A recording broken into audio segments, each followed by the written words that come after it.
Hello. I was just looking up how to. A couple years ago, I did it. Copyright my business. In 1990, I had a camcorder business. I, with the bank's help, of course, I bought a 30 by 1 camcorder. Sit on your shoulder. I did dance recitals, weddings, birthday parties, anniversaries. But the camera was faulty. It was a Zenith from Penny's, and it would tape for about half an hour, and then anything past that, children, stop biting each other, okay? Um, I would get static, and I'd have to go in and edit it out, and then it was a lot more work. And then Penny's, first they said, "Well, you did something to your camera," and I had just got it. So that was proved wrong. So they sent it supposedly back to Japan. It was gone for 3 months. And during that time, they loaned me Quasar. And it was wonderful. It worked perfect. And I knew nothing about business. I knew nothing about small business at all. Or a woman's right. Or anyone's right. And I should have kept the camera. I should have said, I'm not giving this back. The one you sold me for $4,999 that I'll pay the bank until I croak. Well, it wasn't that long, but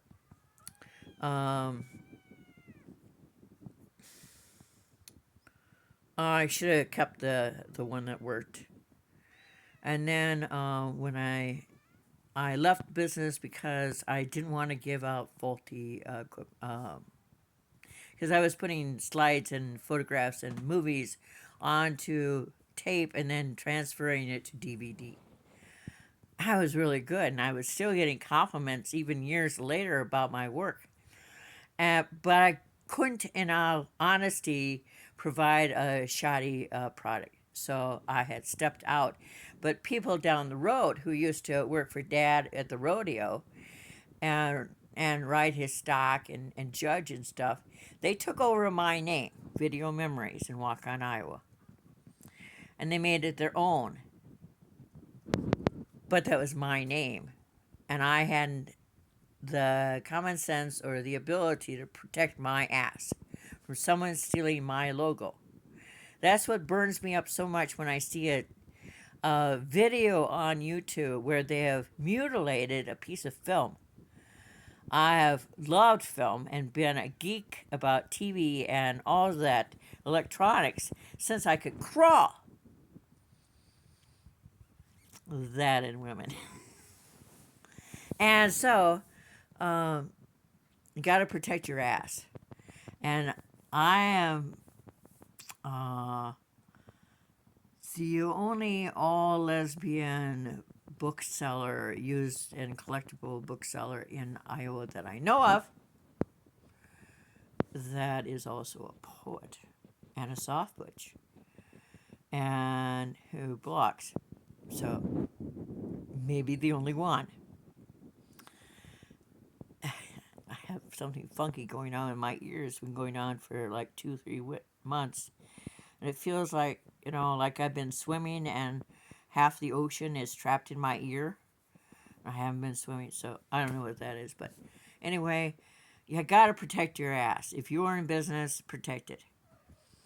And it really burns me up. A friend of mine who couldn't be bothered to stand by me when I was falsely accused by a family member of hurting my mom, doesn't want to have anything to do with TikTok. Doesn't even want to give it a chance. I love TikTok. It's my laugh in the morning or my tear in the morning. And then my Sophie, that's Sophie, she comes running because she's my empath cat. Because she's worried that I hurt myself. I hope you have a really good night. I made 2 containers of smoothies. And that's going to be my supper. I've been eating a lot of peanuts because I don't have anything that cooks anything. And I had 3 of those ramen noodles that I promised myself I wouldn't eat any more of because I think they taste so salty. Oh, by the way, That's my ghost tooth.